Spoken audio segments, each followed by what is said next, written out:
Le pôle expérimental métiers d'art de Nontron et du Périgord-Limousin est une association loi 1901 qui a été créée en 2000 à l'initiative de la commune de Nontron et qui est aujourd'hui soutenue par la communauté de communes, qui a de nombreux partenaires qui sont le département, la région, le parc naturel régional Périgord-Limousin et qui est adhérente à Ateliers d'art de France.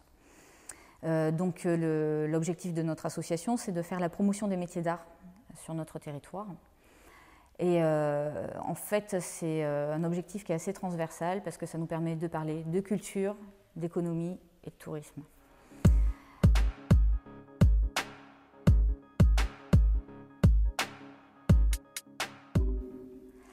Alors, nous organisons des expositions, 5 à 6 expositions par an. Nous organisons un salon qui s'appelle Rue des métiers d'art au mois d'octobre. Nous organisons des ateliers, des cours, des stages qui permettent à tous de découvrir les métiers d'art, de s'initier. Donc c'est des cours hebdomadaires et puis des choses pendant les vacances. Nous organisons un événement avec le parc qui s'appelle Faut le voir chez soi où nous prêtons des objets d'art aux particuliers. Nous participons à des salons. Et puis en fait ici, donc, à Nontron, on a un lieu d'exposition qui est très beau, qui est situé au château. Et dans ce lieu, il y a également une boutique qui nous permet de commercialiser les productions des professionnels métiers d'art. Et on a un espace qui s'appelle l'espace lames et métaux qui est dédié aux couteaux.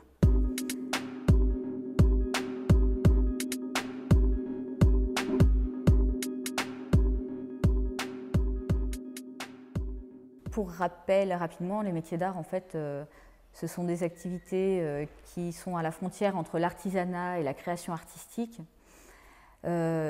Qui sont des métiers liés à la transformation de matières telles que la terre, le verre, le bois, le métal, le textile, j'en oublie. Il y a plus de 280 activités métiers d'art, donc c'est un domaine qui est très très vaste. Et les gens qui sont professionnels métiers d'art peuvent être, ça va d'une personne qui travaille pour une manufacture de luxe ou d'excellence jusqu'à des gens qui travaillent tout seuls dans leurs ateliers ou des TPE de 5 à 10 personnes.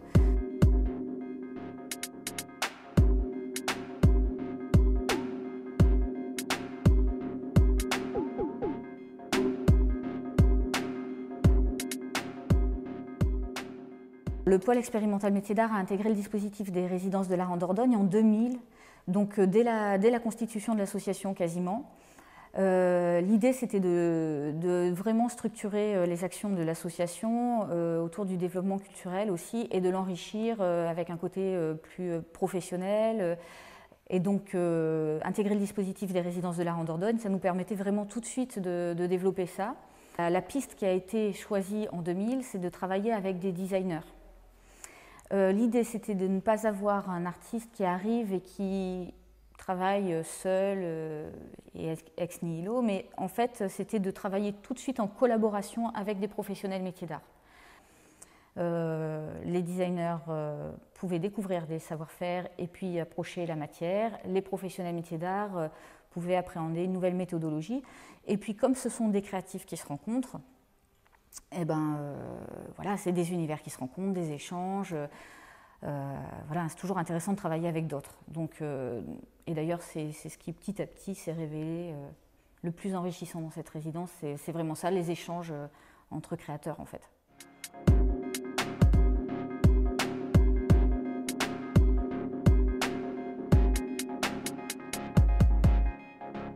Les résidences ici à Nontron, c'est un petit peu particulier parce que donc il y a cette collaboration entre des designers et des professionnels métiers d'art et donc ça demande un temps très long. Donc on commence toujours par un premier séjour comme ça de découverte du territoire, de ses habitants, on va se promener, on visite la région, on rencontre à la fois les habitants, les élus, etc. Il y a une exposition de début de résidence qui permet aussi à tous, professionnels métiers d'art et habitants, de découvrir et de faire connaissance avec le designer ou la designer ou les designers invités. Et puis, à cette occasion, on essaye aussi de créer, de faire des premières réunions d'échange avec les professionnels métiers d'art. Et puis après, il y a un travail vraiment qui est long, qui va commencer par des visites dans les ateliers, des professionnels. Ensuite, il va y avoir les dessins, les maquettes. Et ce travail-là, il se partage en fait entre les artisans et les designers.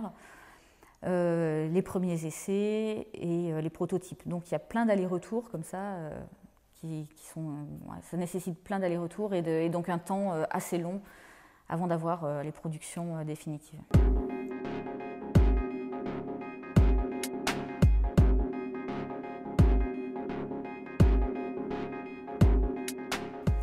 Alors, les pièces qui sont réalisées en résidence appartiennent aux designers.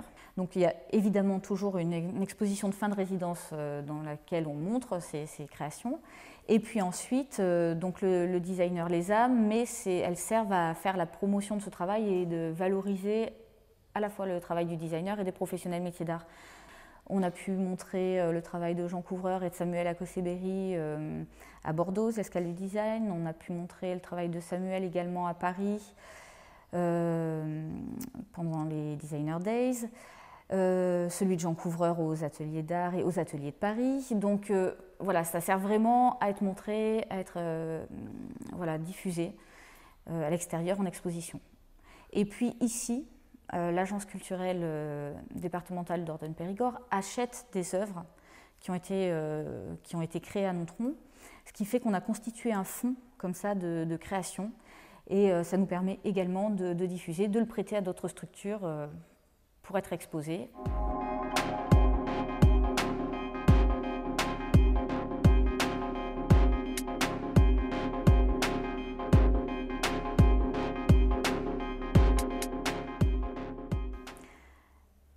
Alors ici à Nontron, la résidence, c'est d'abord accueillir un designer en résidence, c'est d'abord vraiment l'accueillir, s'occuper de lui quand même, et c'est beaucoup d'échanges et de relationnel. C'est l'amener visiter un territoire, c'est le faire rencontrer des gens, c'est tout de suite le mettre dans l'ambiance et lui permettre de rencontrer les habitants, les professionnels métiers d'art, de savoir ce qui se fait ici et de bien l'accueillir, qu'ils se sentent bien.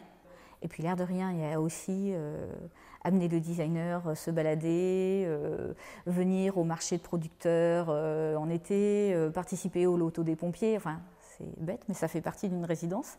Et puis ensuite il y a aussi les lieux, donc il y a un appartement, on a un lieu qui s'appelle l'espace métier d'art, donc dans cet espace il y a un grand appartement pour qu'il soit bien et un atelier dans lequel il va pouvoir retrouver des outils, entreposer les maquettes, les matériaux, les essais, etc. Parce que le travail se fait beaucoup dans les ateliers des professionnels métiers d'art, mais il y a aussi beaucoup de travail dans l'atelier des designers en résidence.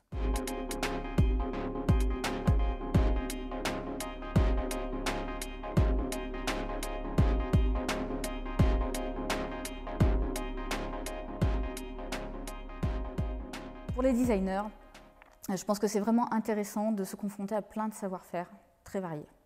Ce qu'on demande aux designers qu'on accueille ici, c'est de vraiment être capable d'échanger avec des professionnels métiers d'art. Donc il faut qu'ils aient des qualités humaines, vraiment, c'est la base. Il faut que ce soit des gens qui soient à l'écoute et capables d'échange, vraiment. C'est à la fois une découverte de savoir-faire et de méthodes de travail différentes des leurs et de pouvoir expérimenter des choses. Et puis il y a aussi de pouvoir s'offrir un temps de création un petit peu à part,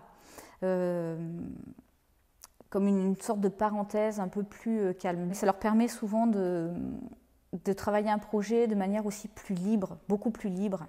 Ce n'est pas une réponse à une commande, les résidences ici. C'est vraiment un travail de création et pour eux, je pense que c'est une opportunité de développer aussi des projets beaucoup plus personnels. Les designers restent 3 mois, mais en fait, ces 3 mois, ils sont étalés sur 1 à 2 ans. C'est eux qui fixent un petit peu leur calendrier avec les gens avec lesquels ils travaillent, puisqu'en fait, ils font plusieurs séjours, et ça peut être des séjours très courts s'il y a juste quelques détails à voir dans les ateliers, mais ça peut être des séjours plus longs de 2 à 3 semaines.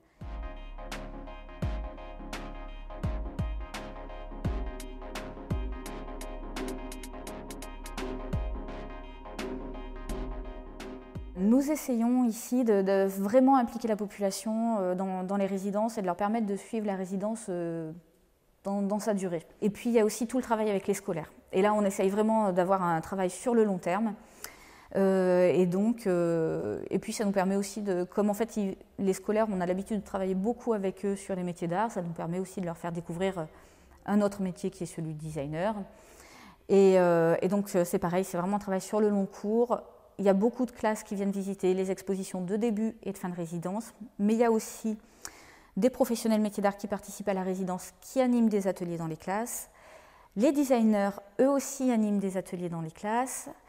Voilà, donc c'est très très riche, ça nous permet de mener beaucoup d'actions, et ça, c'est aussi grâce au dispositif des résidences qu'on peut faire ça, parce que ça nous permet de faire ces interventions en classe qui ne sont pas forcément évidentes à mettre en place autrement. Et nous, on essaie à chaque résidence d'avoir une exposition de travaux d'élèves. Et c'est important aussi pour valoriser tout ce qu'ils ont fait autour de la résidence. Donc il y a une exposition à chaque fois qui s'appelle Design à l'école, où on présente les travaux qui ont été réalisés avec les designers et les professionnels métiers d'art pendant cette résidence.